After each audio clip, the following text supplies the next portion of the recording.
All right, can you guys hear us? You can see us? MashaAllah. Okay. In alhamdulillah, wa salat, wa salam ala wa rasulullah. I want to welcome everybody back to the Let's Talk About issues that's affecting us as an ummah today. And we have Brother Youssef, the champ. He's back.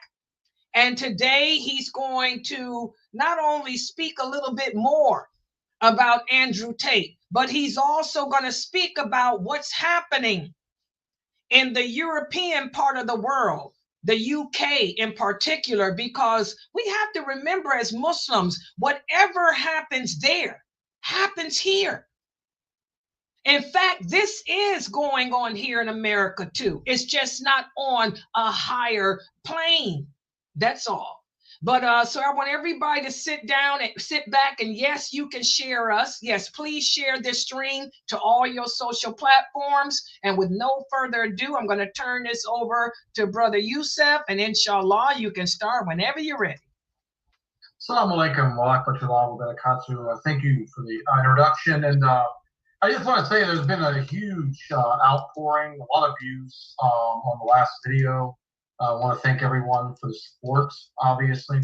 We did take on some issues last week that, unfortunately, in our...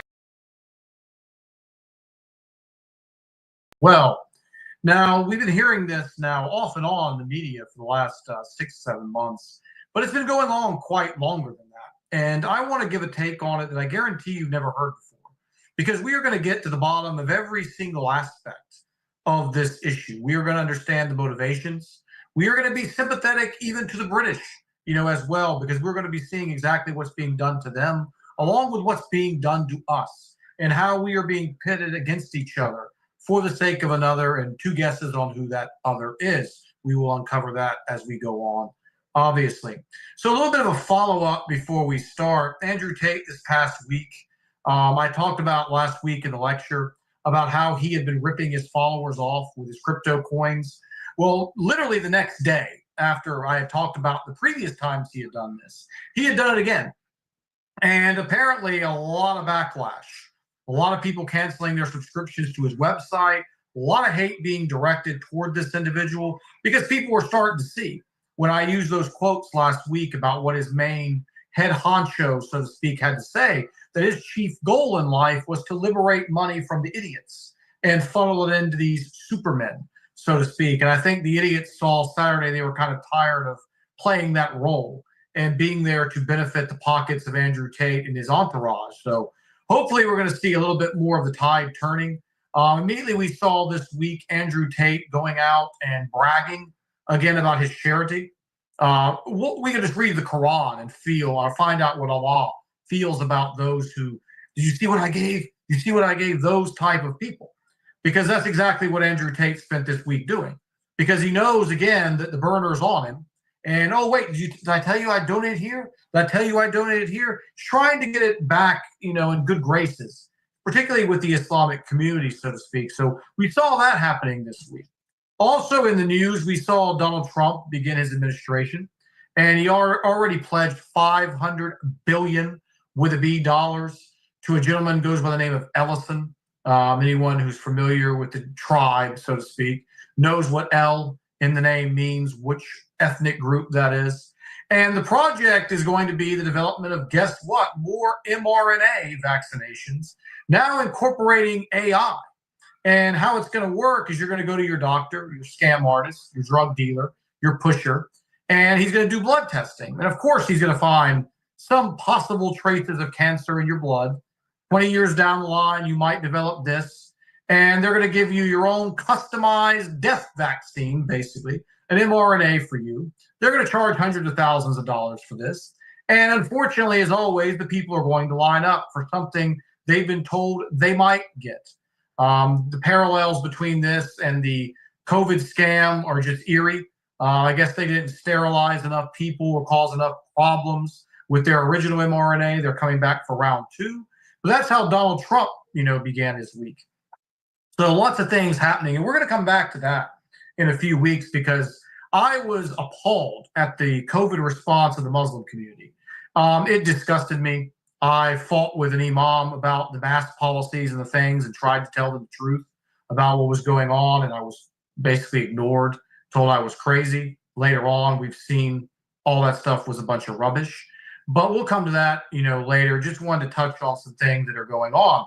So now we're going back, turn the clock back a bit, to what they've affectionately called the Islamic grooming gangs. We've also heard the term Pakistani, grooming gangs. A lot of these individuals are Pakistani origin. So we're going to break this down, section by section. We're going to look at all the different angles, here. We're going to touch on immigration in the UK, what's going on there. We're going to touch on issues of Islamic principle as it relates to these gangs. And we're really going to go through the numbers and the data. We're going to analyze this in an unbiased way. And by the end of this, you're going to have a pretty good understanding of what's going on here, all the different areas and layers of it. And it's all going to make sense to you. So I started hearing about this in the early 2000s. The mainstream media largely ignored it at the time. I wasn't Muslim at the time. I was just used to immigrant crime, as we're going to talk about later, what the governments in the West have been doing, bringing in unfiltered, unvetted men, military age for decades now. And I was not surprised that immediately you were going to start having incidents like this. But then it started to turn a little bit as I was becoming into Islam. They started pushing it on a Muslim issue. This is not an immigration issue. This is not a low-life issue. This is not an issue of the fact that we're bringing in the worst people from around the world who have no job skills, giving them welfare, giving them apartments, had nothing. No, it's Islam now. Islam is commanding. And I had started studying Islam at this point, so I was, where's all these passages that I keep hearing about? So I started getting very inquisitive in this issue pretty early on. So we know from between 1997 and 2013, in an area called Rotherham, we had 1,400 British girls were involved in this scandal, typically ages from 11 to 14. This is the total of rapes that we saw. A lot of these girls were very poor families, single parent homes, the usual destructive environments along with the Western culture. That's a recipe for disaster, as we're going to look at a little bit later. But these young girls were basically a lot of times foster homes, foster care, didn't have a strong guardian, very destructive family environments.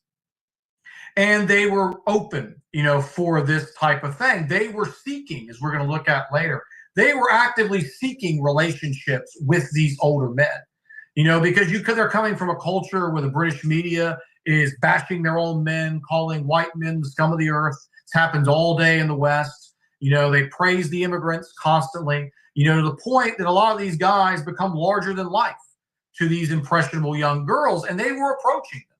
It wasn't in all cases these men grabbing them or kidnapping them or what. These girls willingly went into the cars in a lot of cases of these men.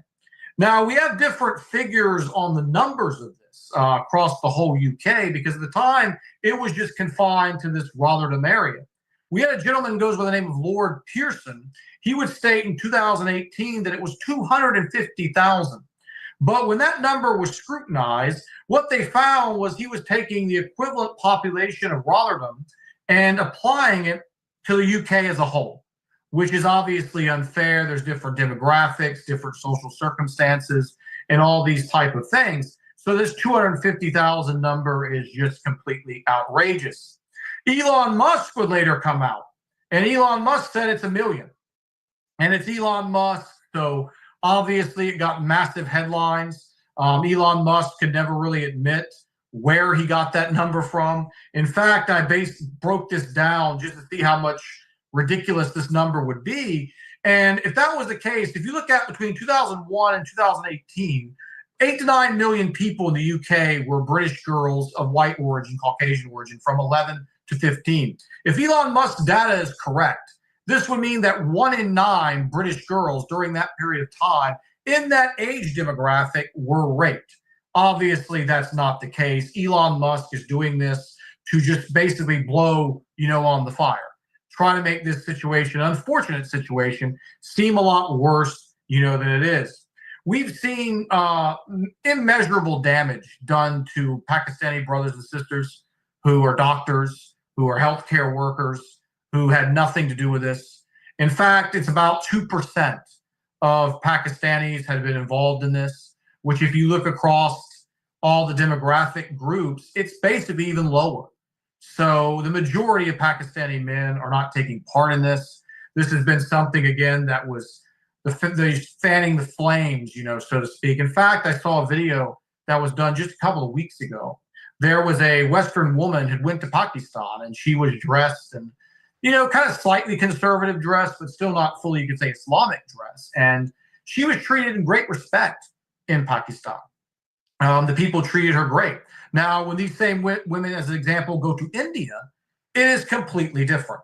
And most people who've read or have seen will attest to that fact, that the Islamic culture of Pakistan is much more friendlier and hospitable to the women than the Hindu culture is in India.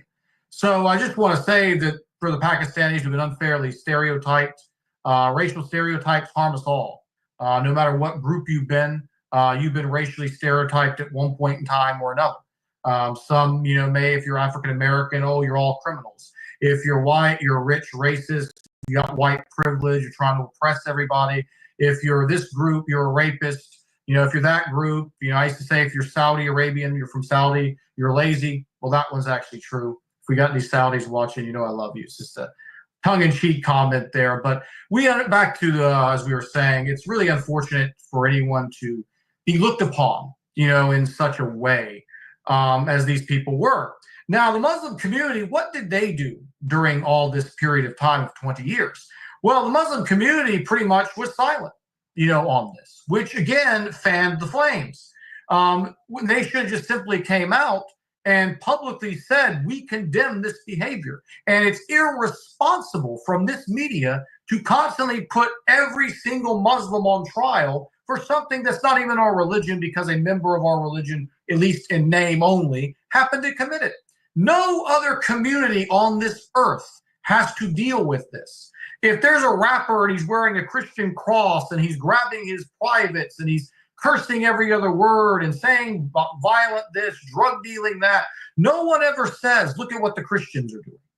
But only in the case of Islam, we're going to look at why later, do they do this. That we are expected to apologize on behalf of every single one. But unfortunately, that's the rules of the game right now. And it's best for our image that we do so, that we do condemn, these men, that we don't give these enemies who already despise us anyway, even more ammunition to attack us with. No nation should have to accept basically the scum of another, period. I mean, all people of all walks of life, I think we lost.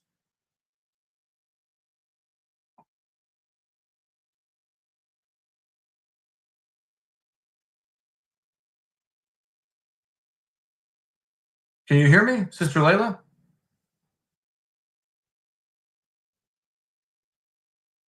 Oh, okay, because my camera feed went down. I thought that you guys had lost me. Oh, okay, yeah, I got you. Perfect. We can hear you. Okay, great. So yes, back to that point, that we again as Muslims should not have to go out and apologize, but we also should show the public solidarity against these crimes, which is something unfortunately that was not done, by the UK Muslim community. We've seen numerous cases where this has gone on, which I will talk about, later as well. But just wanted to get that opening out as we were seeing the exaggerations. And recently, out of nowhere, this issue got brought up again by Andrew Tate, by basically Elon Musk, by the Zionist toy, Tommy Robinson. He's a wind-up toy. The Zionists just basically twist it and they let him go, and he says the same regurgitated talking points over and over again. But the key thing that gets ignored a lot is that we have to understand the British perspective here too. These men have no business being in the United Kingdom. I did a presentation a couple of weeks ago when I was talking about immigration in the United States and about how the immigration system used to be the best and the brightest. Now, as we're going to see, it has completely changed. We are bringing in the worst elements of every single nation on this earth. If you take anybody, England, bottom 5%, Europe, all countries, bottom 5%, China, bottom 5%, United States, bottom 5%, Pakistan, bottom 5%, and you throw those people into a nation, you're going to have problems. That just goes without saying. So let's understand a little bit about why the men were there. We're going to move on to all the different layers of this.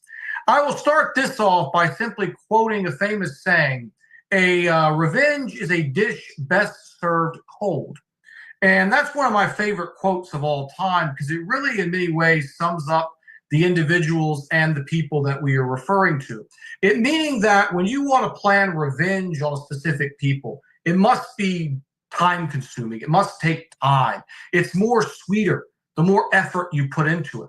So you're going to ask me, well, what do I mean by that? Well, obviously, when we're dealing with the Zionist element that controls our countries, our financial institutions, our immigration systems, they obviously have an agenda, as we are going to see. If you go back to 1290, we're going way, way back here. We had what we called the Edict of Expulsion. This is when King Edward I expelled all of the Jews from England. This is back in 1290. 360 years later, they would be opened up again by a gentleman who goes by the name of Cromwell. But this was a period of 360 years that Jews were being expelled from the United Kingdom. They went to places throughout Central Europe and ultimately Eastern Europe as well. You find if you go and just do a simple Google search, you will see that almost every single major European nation, either currently existing or past extinct, have expelled these people at one point in time or another. If you look into the reasons as to why, what you will find is the usual thing, usury. And that was the exact reason cited during this Edict of Expulsion in 1290. So you have basically a massive exodus of Jews from these European countries. Obviously, they didn't take that very well. As we saw with our Palestinian series, I showed you how long they took to orchestrate their ultimate revenge in that part of the world on the Ottomans and others who stood in their way. There are numerous recorded statements that we can find from rabbis stating they want to eradicate all Europeans. They want to, in fact, turn Europe into a graveyard. You can find enough of these quotes to fill days worth of reading. I've been subjected to them during my researches for over 25 years now. They are clearly making statements here. They want revenge on the people they felt that had done them wrong. So we're told by the media with this Rotherham gang that the reason basically they didn't report ethnicities or any of these things is because they feared basically an ethnic backlash. That the reason that the police covered it up and there weren't punishments and there weren't arrests and all these things was because they didn't want to flame racial tensions, as if these people have ever cared about doing that. They certainly have no problem angering the immigrants, as an example, with their treatment of the Palestinian situation. They certainly have no issue with their blind support in Israel of angering the immigrant community. Large part of them are Muslim. They had no issue there. They certainly have no issue angering the white British when they have to turn on their historical shows on BBC and see all characters who are known British being replaced by people of African and Indian and other racial descents. They're replacing the British in their own history. And they certainly have no problem offending them when it comes to that. But they want us to believe that the police and all these departments are complicit in covering it up because they care about the feelings. If you look at who controls these police departments, you go to the top, almost always you're going to find a master mason, a high-ranking mason. They're all in on it. It's all the same show. So again, immigration is an ultimate weapon. We've seen unlimited amounts of military-age men being described as refugees fleeing war. These men are unvetted. No one even knows where they come from, half of them. They throw their passports in the sea. In a lot of cases, they hop on a boat and they head to England. Why? Because England has the most generous welfare benefits of any of the major countries in the West. So for starters, if these are really truly refugees, what kind of refugee are you if you're a man who is fleeing a war zone and you're leaving your women and children behind? You are not a man. You cease your man card at that moment and you become a coward.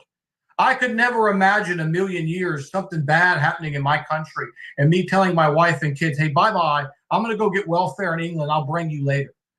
So for starters, that's just I mean, beyond. And in fact, Allah has condemned this cowardly behavior in the Quran on numerous times of turning your back to an enemy. These men are leaving the women and children in a supposed war zone. Now, we know most of them are not fleeing war. That's not the case at all. There were some initially coming from Syria, and the media carefully used that to paint every single one of these guys as being a Muslim. I saw one time there was a boat. It was nothing but people of Indian and Asian descent. And people were saying, look at the Muslims coming in. They want their Sharia law. I saw one time they had a boat and it said, the headline said Syrian refugees. And every person in that group was of African origin. I've been to Syria. I mean, I never saw people in Syria who looked like this.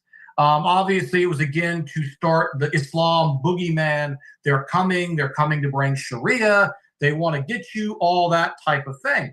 So these people are not coming fleeing war. They're coming for British benefits and all the other things that go along with that. I saw one interview one time. There was an asylum seeker. He was from Egypt. And I'm thinking, from Egypt? Where's the war in Egypt? You know, how is this guy allowed to come into somebody else's country when there's no justifiable excuse? He doesn't have a job. No one knows what his educational background is. So again, obviously, you're going to have some problems. You know, like anytime you offer or open up the borders to 99% military-aged men with no achievements, don't speak the language, there's going to be a problem. Who are these men going to have women with? Who are they going to marry if they want to do it the halal way? What's going to happen here? You're disrupting the fabric of society. All societies are built with a balance between male and female. You're bringing in the worst men of every one of these societies and throwing them under the same umbrella and expecting there not to be chaos. This situation reached the ugly turn this past summer on July 29th. And this is where we see the extent of the anti-Islam propaganda. You had a gentleman by the name of Axel Rudukubana. He entered into a dance studio wearing a green hoodie and a mask, and he proceeded to stab young girls who were practicing dance. One girl he stabbed 122 times. The other he stabbed 80. He was not Muslim. His name is not Muslim. He doesn't look Muslim. His background did not say he was from Islam, but yet the media and Andrew Tate. In fact, Andrew Tate and his brother had posted pictures of this guy on their social media saying that's the guy that did it, when it wasn't even the same guy. I hope the guy who they falsely labeled sues them into oblivion for character assassination. Because this guy could have gotten stabbed or killed. He's just a normal guy, had a job, had a degree, was contributing to British society. And just because he was of African origin, he's being tweeted by Andrew Tate saying, look, here's the murderer right here. I didn't kill nobody. And unfortunately, that went on. You had just nonstop the Zionist wind-up toy Tommy Robinson saying again, this is jihad coming to our shores. You know, when he could never cite any such passage that said this is a permissible act in Islam, much less constitutes anything related to a jihad. This guy's not even Muslim. And still to this day, I saw today them lying and saying that this gentleman is a Muslim. He was another of these refugees. Parents were born here, brought him there, and he was born in the UK. Look there. Sister Layla put him up. And it's like anyone that is non-European white, basically, they are labeling as a Muslim. And we're going to see why coming up here, you know, in a little bit. So if I'm British, obviously, the average British person doesn't know much about Islam. I don't think we've done a good enough job of introducing ourselves and educating people about who we really are. As Sister Layla was talking about back in the 1960s, where her and her brother were wearing the thawb and the hijab, and the guy had made a joke to the brother, you know, insulting him that he was wearing a dress. I mean, Westerners have always had issues understanding what Islam is, because Islam has always been taught to them by people who are not Muslim. You know, this is always who's been doing the education on Islam. It's been by the enemy. It's the Christian apologists. It's the Zionist-controlled media has always been educating them on who we are. So if I'm British, I'm sitting at my morning getting ready for work, and I turn on the TV, and I see this Muslim man, they didn't even use the guy's name, Muslim, stabs girl, 8 years old, 122 times. I'm going to be very, very angry. at my government, but also I'd be very angry at Islam. I'm going to say, what kind of religion brings these type of people here? And again, if you've been taught for 15 years straight that there's a religion that seeks to kill you, displace you on your own land, we have to understand their perspective. And we have to extend the olive branch to them and let them know we're here basically to make the world a better place. We are not here to kill. We are not here. In fact, all the problems that we're going to talk about later as we close today, that British society is being inflicted with, Islam is the cure. But that's not the message, obviously, that they are getting. They are getting a message that we're here for jihad, and that jihad involves raping a 5-year-old and stabbing a girl 122 times, back to those particular men that Sister Layla put up earlier. Again, all they would have to do is read the Quran. Those men committed zina. Most of those men were married. Any Muslim can tell you what the penalty is for zina to a married person in our religion. Those men are scum, and may they burn in hell. We have no claim, toward them. So what happened was the British people went out into the streets and they attacked. I saw a Dawa booth got attacked. They destroyed the Qurans. They were looking for Muslims or people of foreign origin to attack. The innocent Muslim community did what they should. They banded together and they started taking care of their masjids. They started taking care of their women, their families, and so on. But then what happened was we had the same type of thing, but on the other side. We had a story of British men ripping hijabs off women, and one of them, they said they tried to set her on fire. This was a complete lie, again, by the Zionist media. So see the game. Over here, they give you the reason to hate person A. Person A now is realizing person B hates them. They're going to defend themselves. Oh, wait, look what they did to you also. They're trying to set your women on fire. It's classic divide and conquer, and the irresponsible media has no filter whatsoever. They did this intentionally, trying to get the British to hate the Muslims to hate the British, and then you see bang. All around a guy who had no business being in the country in the first place, who was not even Muslim, all based on a lie. The British government is a terrorist organization. They are openly terrorizing their citizens. They're bringing in the men that they know are bad news. They're enabling them. They're giving them money. They're giving them homes. The police are covering for them. The media is covering for them. And they're doing all this to their own people. The British people and the Muslim community both are victims of this terrorist state going on in there. And again, to my original point, when I talked about the expulsions, who controls? How are these men getting in? Look at the NGOs, the non-government organizations. They go down, they pick them up, they take them to a port, they bring them in, they provide them with mobile phones. There's videos all around of these men landing. The second they land, they get mobile phones, they get money, they get basically temporary debit cards with money on. This is an operation that is being funded. It is a military operation to destabilize the European and American, obviously, society. So in my second section here, we're going to be focusing on Islam and why exactly is Islam being blamed here. So first and foremost, Islam has, as I mentioned, clear punishments for zina for both married and unmarried. Nothing these men did, even in the most corrupt or weak of hadith narrations, could anyone find any justification. Labeling these as Islamic crimes, about enslaving kuffar women and all these other things, again, I challenge them to find any such evidence in the Quran and the Sunnah. Yes, Islam allowed at the time for what they call, the Christian apologists love this, those who your right hands possess, or the bondswomen. These were women who were part of a war, unfortunately, and they were held captive. But also, if you look at how Allah requires the men to treat these women, the dignity that the slave and the bondsperson under Islamic law were entitled to. And then you compare that to what you see in the Old Testament, where they were ordered to basically kill every single woman and child in the town, with the exception of the virgins. Well, how do they know they were virgins or not? I mean, I'm going to leave that up to the imagination to decide. But no one ever comes out and condemns, Christianity, which embraces the Old Testament. No one ever comes out against Judaism, for such just extremities when it comes to war, but yet having captive women from a war where most of the men were killed or eradicated from that society, and providing them basically hospitable wife treatment, being cared for, clothed, and fed. There's nothing in Islam that says go inside the town and grab the women and capture them as slaves, but that's the narrative, again, that's being taught. Islam, again, the only religion on earth where we are expected to claim the crimes of someone who's just simply a member. Christians don't have to do this. Jews certainly don't have to do this. When the Catholic Church had their homosexual priest scandal, no one walked up to the Catholics and said, oh, all of you guys are homosexual. You never saw this. They said those are a few bad priests, but with us, no, it's the whole religion led them, to do that. So again, we're going to get now to where we're going to start showing again some aspects here of Islamic society.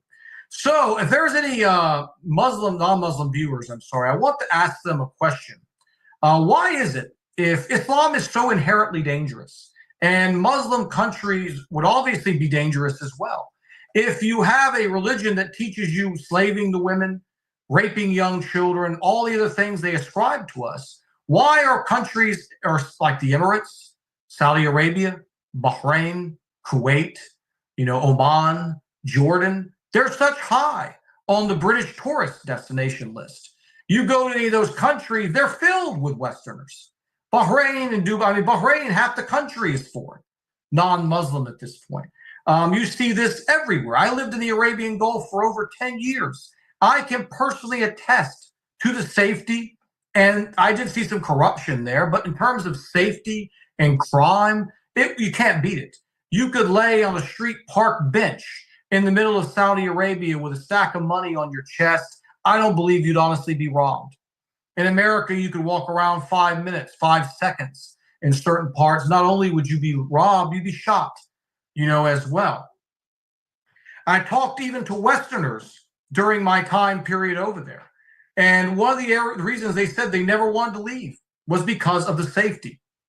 So if all these racial groups of people, the Pakistani, the Arab, the Muslim in general, are so violent and so prone to rape, why then in a country where they comprise 80 to 90% of the demographics, are we not seeing this same type of behavior? You just simply don't. And as I mentioned, Westerners cited the safety, opposed to London, where you've got knife crime everywhere, gang warfare, one of the most unsafe, disgusting cities like New York City on the face of the earth at this point.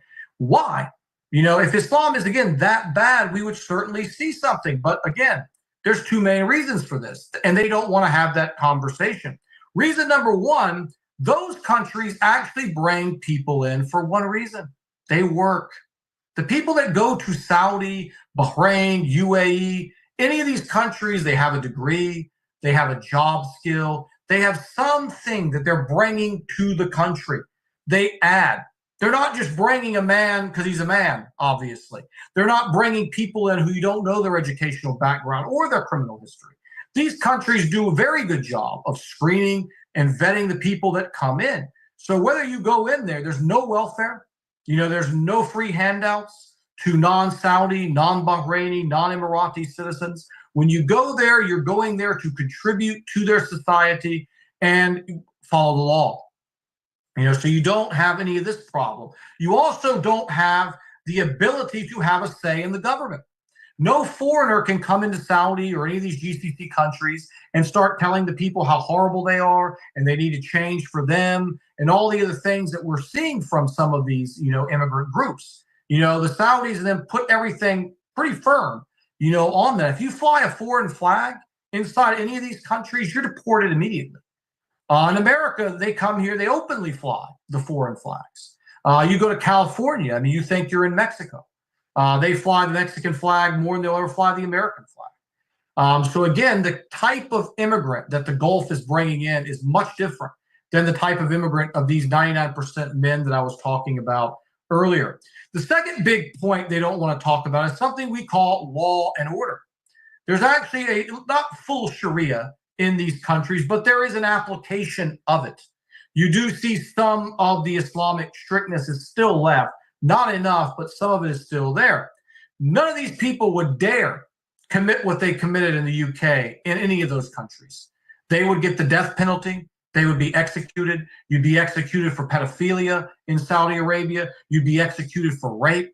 You'd be executed for drug trafficking.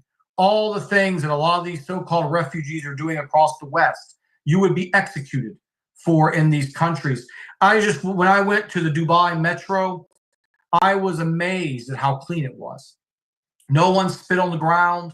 There wasn't any bubble gum. There wasn't any baby diapers or beer bottles or any of the things that you would see if you went to one of our public buses or transportation system like New York City.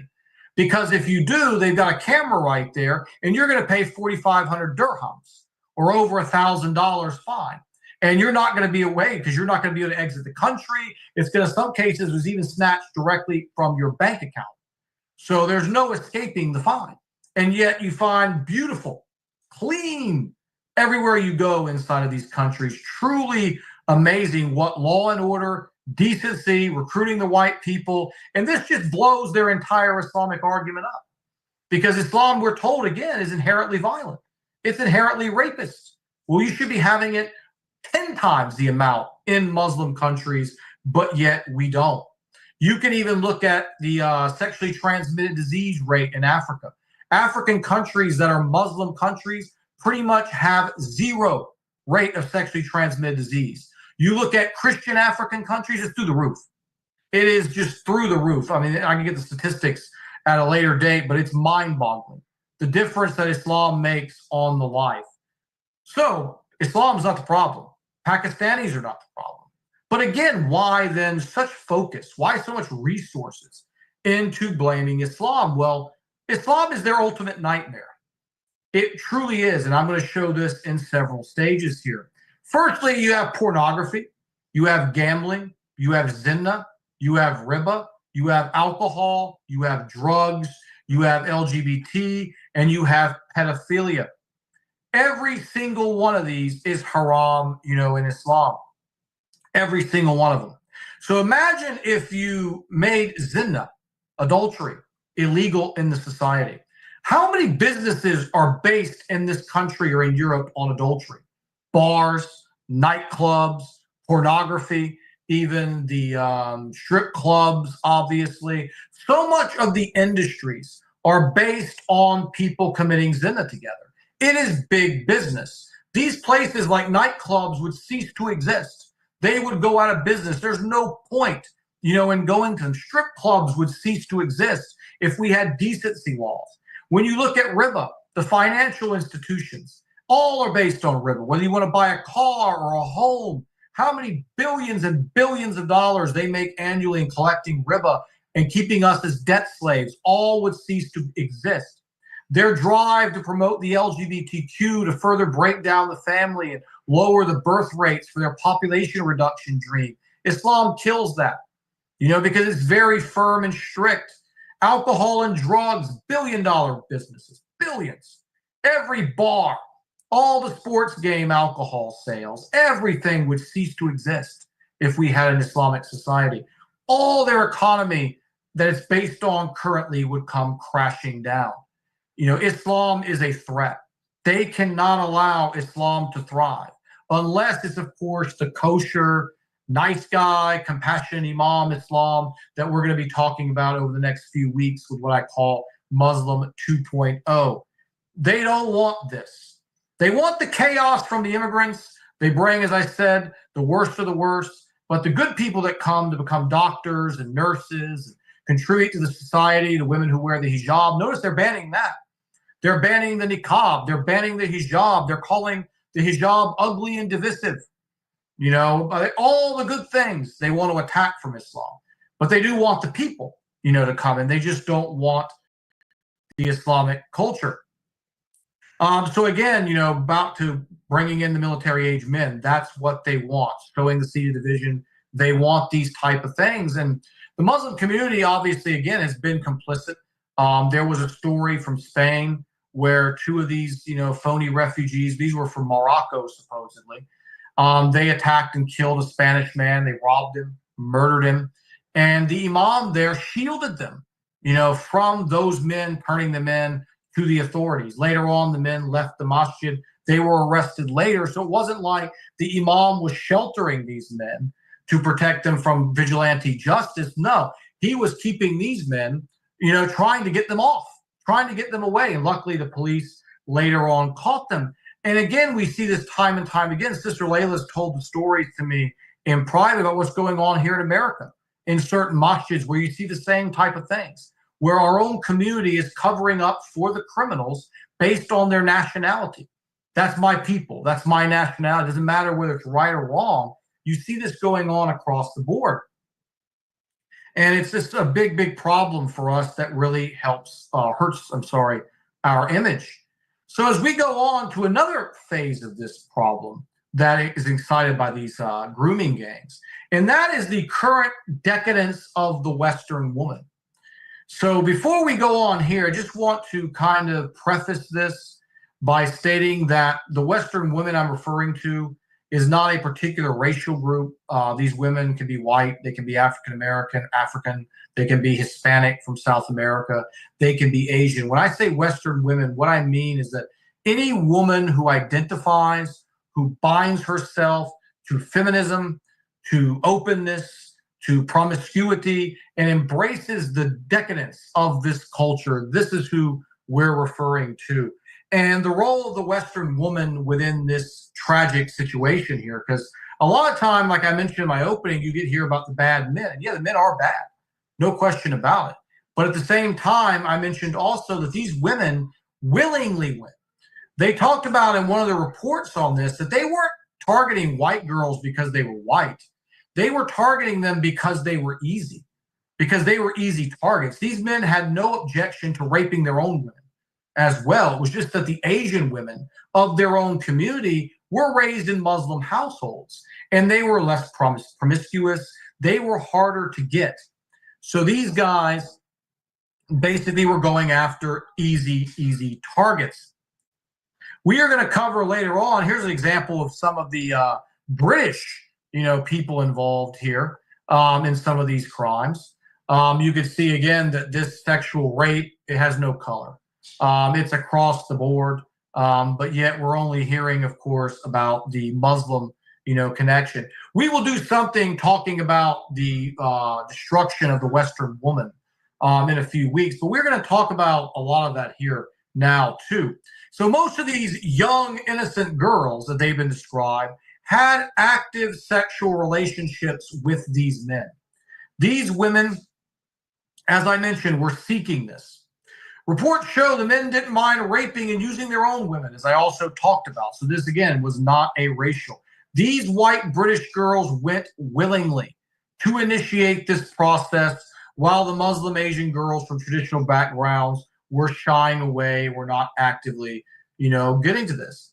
I come from this white Western culture. I grew up in it. I was immersed in it. I know it inside and out. I know all the responses that they're going to say.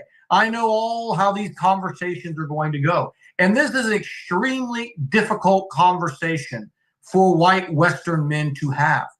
It just is. They don't want to talk about it. They want to pretend it doesn't exist.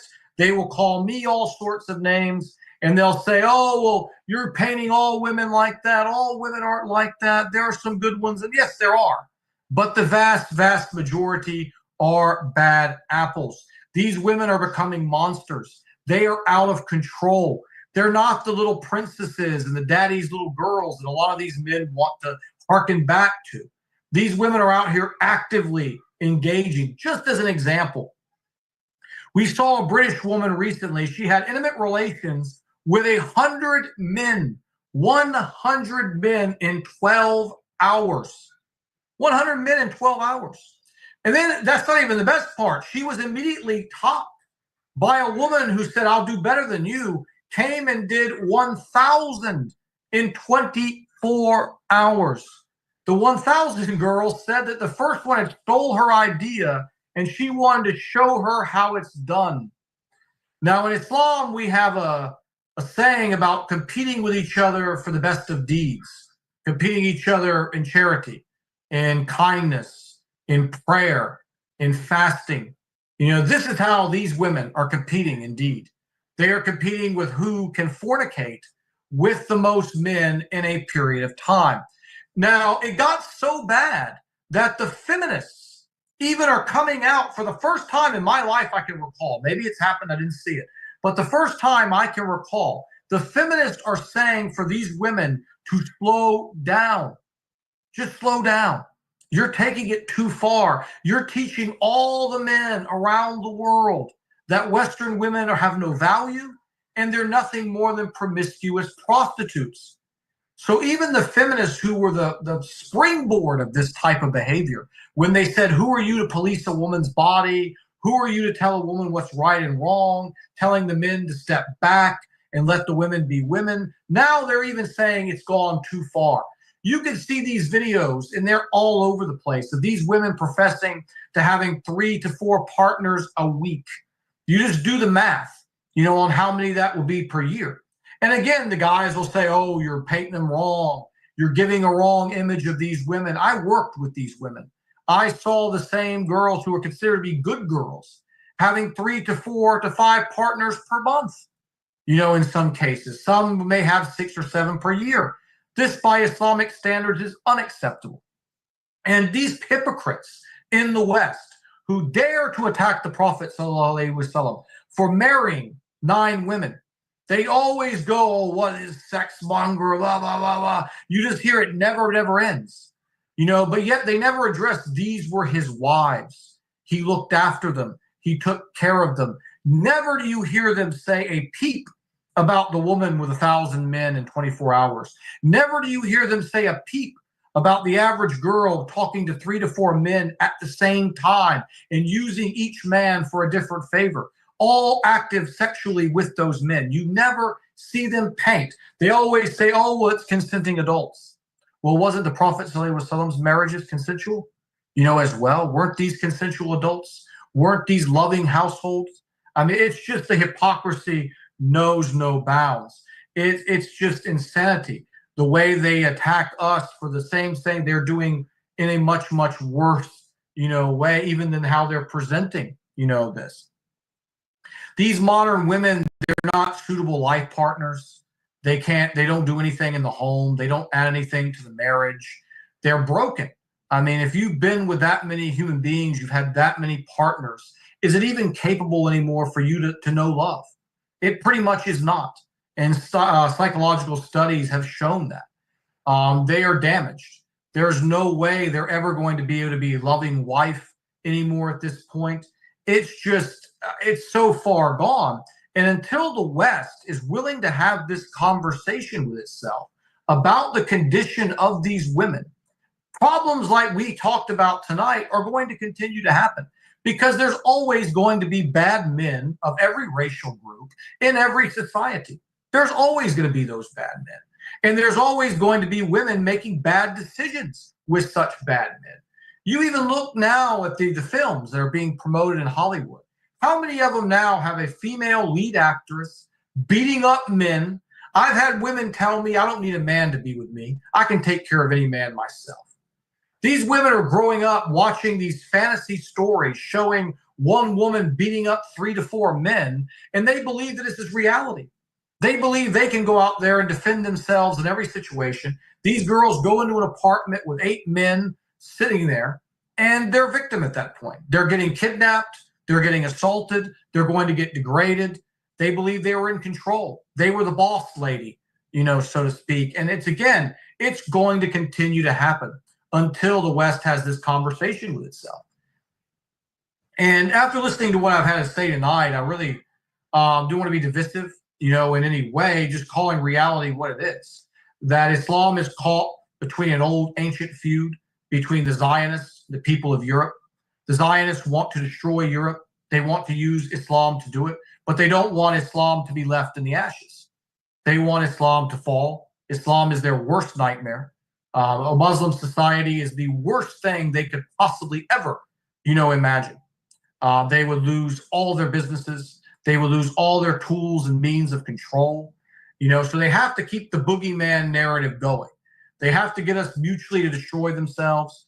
to replace all this with Muslim 2.0 initially, a soft version of Islam, which is tolerant and open to deviancy. And ultimately, they replaced it with absolutely nothing but secular consumerism, which is the end goal. But in order to get to secular consumerism, you've got to go from Islam, Muslim 2.0, then you're going to go to secular consumerism.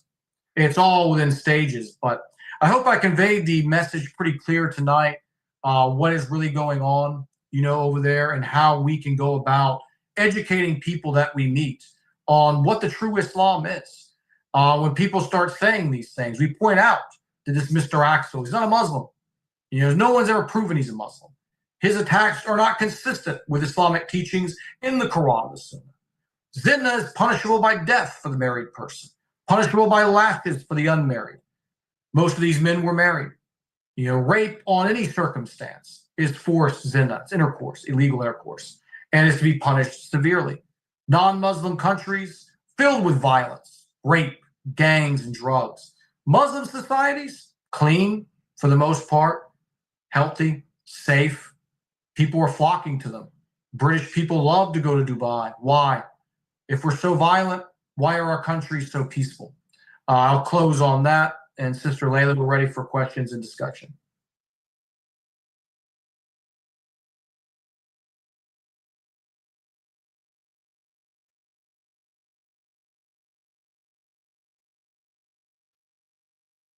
Alhamdulillah, this was very, very good. And a lot of people are commenting. One of the questions that one of the brothers here is typing, he said, what can we do as an ummah? Because it's happening, as you said, right here in America, in our Muslim schools. What can we do to stop this? To stop what exactly? Could he phrase exactly which aspect of this? I'm sorry, I'm on a different computer. I couldn't hear you. Did you say something?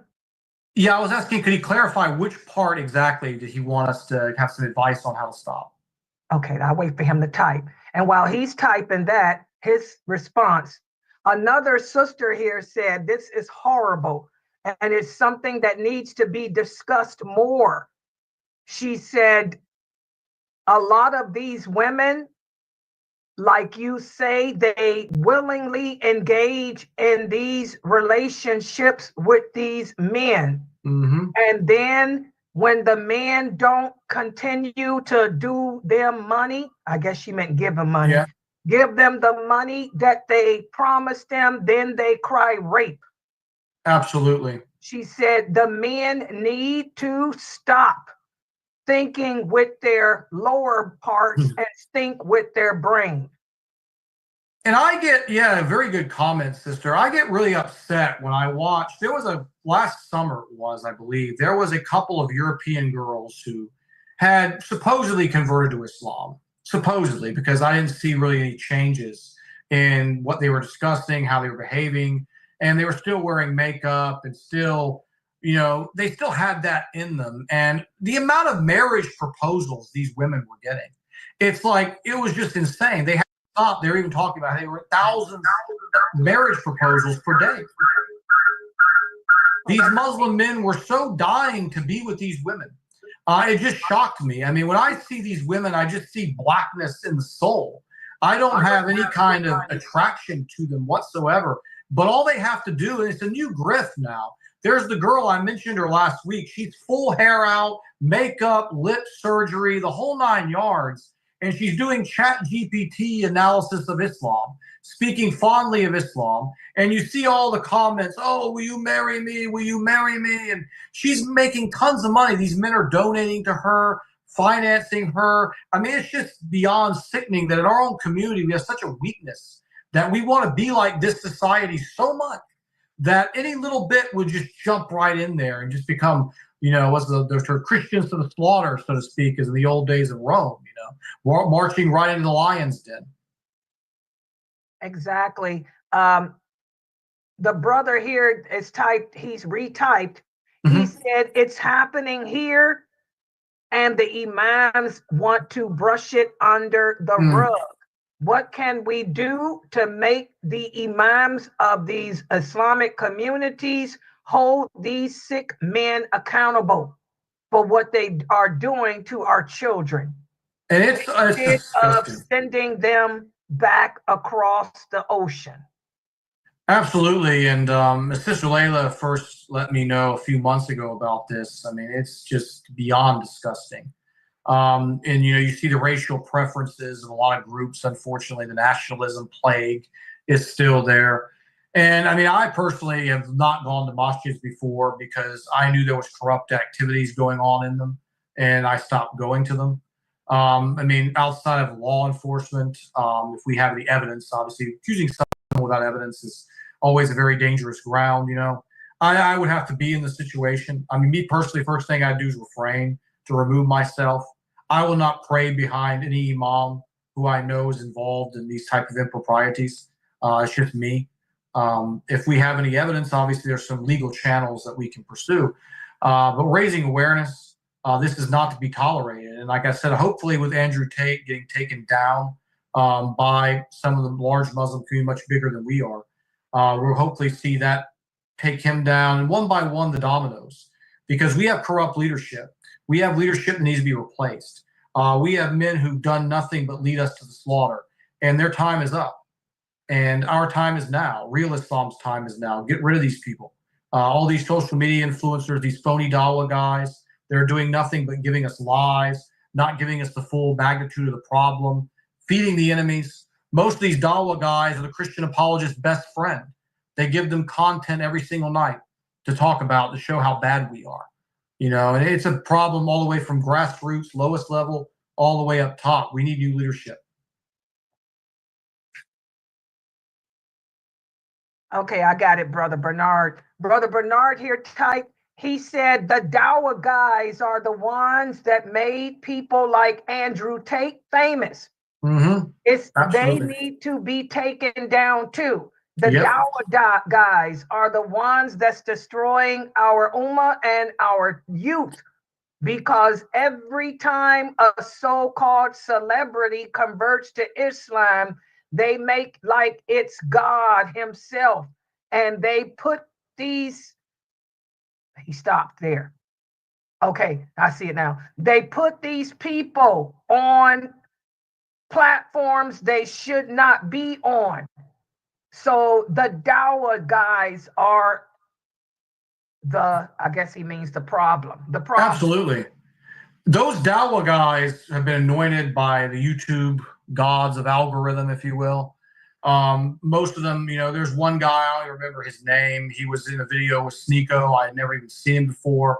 All of a sudden, he's got 500,000 subscribers. I mean, just like that. You see them all the time. You don't even know who these guys are, and all of a sudden they're in the billions, 500,000 range. And like I said, they're the best friends of the Zionist media. They're the best friends of the Christian apologists. There's a Christian apologist goes by the name of David Wood. He's been bashing Islam for 20 years now. And he lives off these Dawah guys, particularly the ones from the UK. Without them, I don't know how he'd feed content, every night. I mean, these guys, when typically asked about what we talked about tonight, instead of giving an intelligent response, they simply said, white men rape too.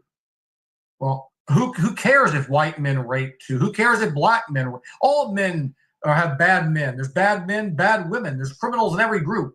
That's irrelevant. The point was, this is not Islam. This is not something we accept. And he refused to condemn these men. They refused for decades to condemn these men and say these men are a disgrace. They're not Muslims. They should be executed for zina. They are not us. They just was simply deflected. Oh, white men raped too. Oh, white British men raped more last year. And all these irrelevant, gotchas, if you will, instead of just saying the honest truth, which would have endeared us to the British population, which is, look, we're not your enemy. We don't like these men either. They're bad. They're not representing our religion. And we want to see them getting due process. But unfortunately, your laws in the United Kingdom don't treat criminals the way they should. And that's why you have the problem in the West. That's the conversation that should have been had. But no, white men rape too, or natives rape too. And it's just total nonsense, from these guys. I agree, alhamdulillah. Yeah, for those of you on social platforms, if you would like to use the mic, feel free to join the Zoom room. Brother Ahmad, You typed a lot. I can't see it now because it got lost. Did you want to use the mic, Brother Ahmad? You had something to say about it too? I think he's in here. Yeah. Assalamu alaikum. Can you hear me? Yes, sir. As a Pakistani, I live in Pakistan. I would say that we have an issue in our society. Like it's lot of issue, and when our men go to our other country, like in Dubai has banned our Pakistani visas because our behavior. Like I have heard that, and we have a lot of crimes. Like Pakistanis are doing a lot of crimes, and when they see a Western woman, they're making a video, and which makes Islam bad. And no one is saying, like, no one's taking responsibility over here. Mm-hmm. Yeah. Well, that's a good insight to have there. Yeah, to know how it is actually in Pakistan. Yeah, what is it about Pakistan that they love Western women? It's weird. And then when they go to the Western land, they act like that. That's what I heard too. That Dubai and other the places in the Emirates, they won't even let Pakistanis come over there because of the crimes they commit when they get over there with the sex thing and the Western white women. What is it with them and that? I personally never witnessed that. Was the brother speaking now? Still? Yes. I think it's issue. Yeah, I think they have like in most of the cities we don't have women like working over here, and they see women. I mean, we have.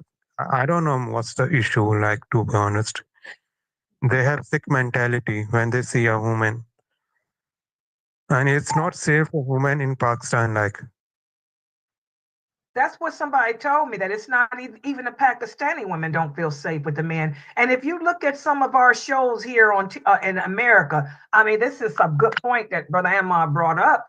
You look at the shows like TLC shows where they got there's married 90-day fiance. Look who most of the characters are. American women marrying Pakistani men, and the marriages never work out. The men get to America, and then they get the so-called what they think green card, and the women realize that he had a background, or he's this, or he's that. That is something that needs to be looked into. Subhanallah. one thing I would say that our scholars don't condemn like the sins. They say that you just have to go to Umrah and Hajj, and your sins will be forgiven. You don't. They don't say you have to stop the sin. That's a shame. Subhanallah, subhanallah. These are the days of fitan. Subhanallah. Does anybody else in the Zoom room have any comments? I mean, to their defense, I'm not from the. I worked with a lot of Pakistani guys when I lived overseas. Most of them were gentlemen. I never had any issues. Now, what he's saying, I did hear some of the corruption and financial crime and things like that. But again, if you come from a conservative society and you've never been exposed to this stuff before, and then you see all this pornography and you see all these images coming out of the West, I mean, these men are confused oftentimes as well because these women are inconsistent. They want men to want them, but only the women they want to want, only the men they want to want them. Yes. You know, it's like they want all this attention. They're doing everything in their power to get this attention. And if you're someone who's handsome, top 2% guy, top 5% guy, they're dying for your attention. But if you're the vast majority of men, you're a creep and they're not interested in you. And all of a sudden it becomes harassment at that point. These women send mixed signals that can become confusing. For me, I understand it because I grew up with it. But for someone coming from a different culture, they see these women as, like I said, the feminists. They're like, you girls need to stop. I mean, you're basically making it to where every man around the world views you in this way, all of you, because of what you're doing. It's not empowerment. You're trash. And unfortunately, that's how you're being viewed around the world at this point. Yeah, one of the sisters here, Sister Sanat, she says she lives in the Emirates, and she said, yes, she agrees with you. The problem is, as we westernize, we open our doors up to these problems. She said, now when you come to the Emirates, we have swimming pools and beaches and women walking around in bikinis. Mm-hmm. She said, it's not just Pakistani men. She said we have a big problem here with young Arabic boys raping girls and stuff too, because they're not used to seeing them walk around in what is this? Um, I guess she's saying in underwear and trying to Yeah, it's find. basically what it is. Yeah. So she says she agrees with you. The women want to westernize. It's a chain reaction, and the government allows it. And now we got the same problems as the West. That's what she typed. So she says not Absolutely. Pakistanis, it's Arabs too. She said because we have now it's not even safe. She said not just in the Emirates, but the Gulf period, Kuwait, Saudi. They'll come up to your car, open your car door, and pour your wife out and take to the desert. She said this is everywhere because our countries have left the Islamic principles and adapted the principles of the West. Absolutely. I mean, men in the old days, I mean, how much sexual gratification, entertainment, and imagery is pumped into the average person today? I mean, it's something that people, even 40 years ago, could never have fathomed. I mean, you can literally get this stuff everywhere and you see it everywhere. And it's like these men, yeah, from traditional sheltered cultures, all of a sudden it's just, like everywhere in front of them. And it's hard for them to make that kind of adjustment. And it's funny when they always want to say Islam is barbaric, in the West, and they cite our marriage restrictions and how tough we are. But then they find this is progressive to walk around in your underwear in public, basically. I mean, you see these women, they're wearing more skin than they are clothes. And this is in the summer months. When I was young, I used to make a joke. We were working in retail and it would be like cold outside. And there was always this one woman customer who would come in who had the shorts. I mean, they basically could classify as underwear almost. The shorts were so short. And I said, there's no amount of snow, ice that's going to keep her from showing off. She was going to show you all she had, no matter what the temperature was. And that's just the extent of where we've gotten now. And I mean, I don't know what's left to not wear clothes at all, clothes to be optional, because really it's already as revealing as it's going to get without being completely bare. And they call this progress. Exactly. Any other comments? Just one thing about Andrew Tate. Like I feel like about Andrew Tate, he became famous because among Muslims brothers, like because of his anti-feminist view. Mm-hmm. What do you think about that? Oh, absolutely. And as I said last week, a lot of things he said were true.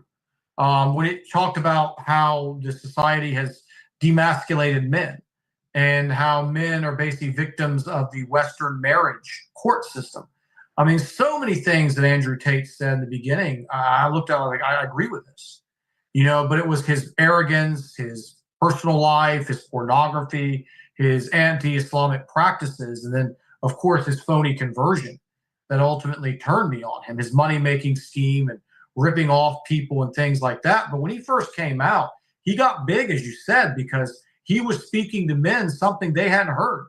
A lot of these men didn't grow up with fathers. I didn't grow up with a father. We didn't have anyone to teach us how to be a man. And they needed that kind of a talk. Get off your butt, do something, build yourself, grow. But he was teaching them to grow in the wrong ways, obviously. But that message needed to be heard, especially about feminism and about political correctness. How you're not even allowed to criticize certain groups of people without being called a racist or a sexist or a homophobe or a transphobe and all the other phobias they keep coming up with, it seems like, on a weekly basis to silence people. And Andrew Tate was dead on with that stuff, dead on.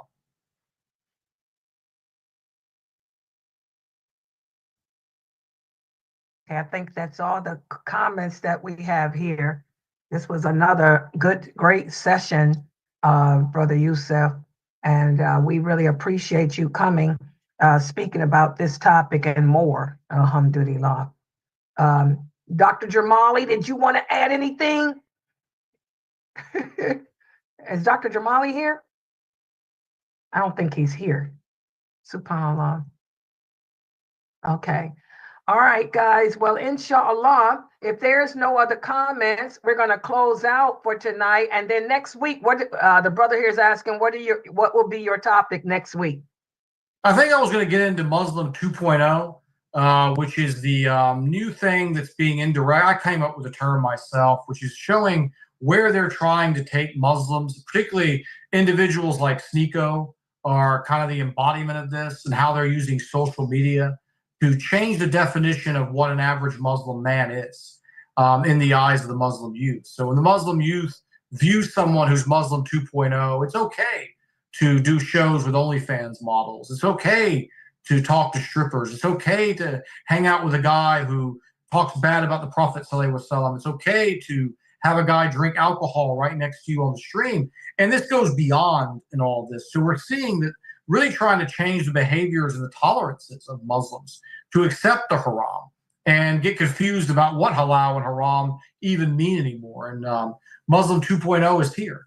And I want to kind of talk about that and some of the people who are the embodiment of that and who are helping promote that. Okay, this is a great topic. Okay, everybody's saying that they'll be here. And yes, and guys, please, if you enjoyed this stream, please share it. Please share it to your social platforms so we can, the other Muslims can see here in America what's going on and get involved.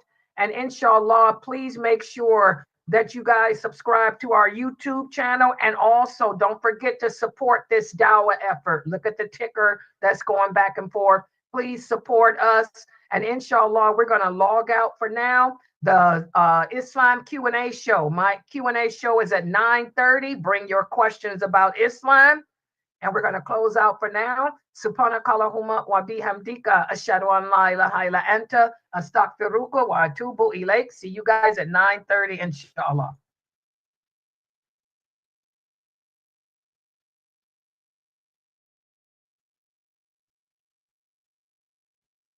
Are we off?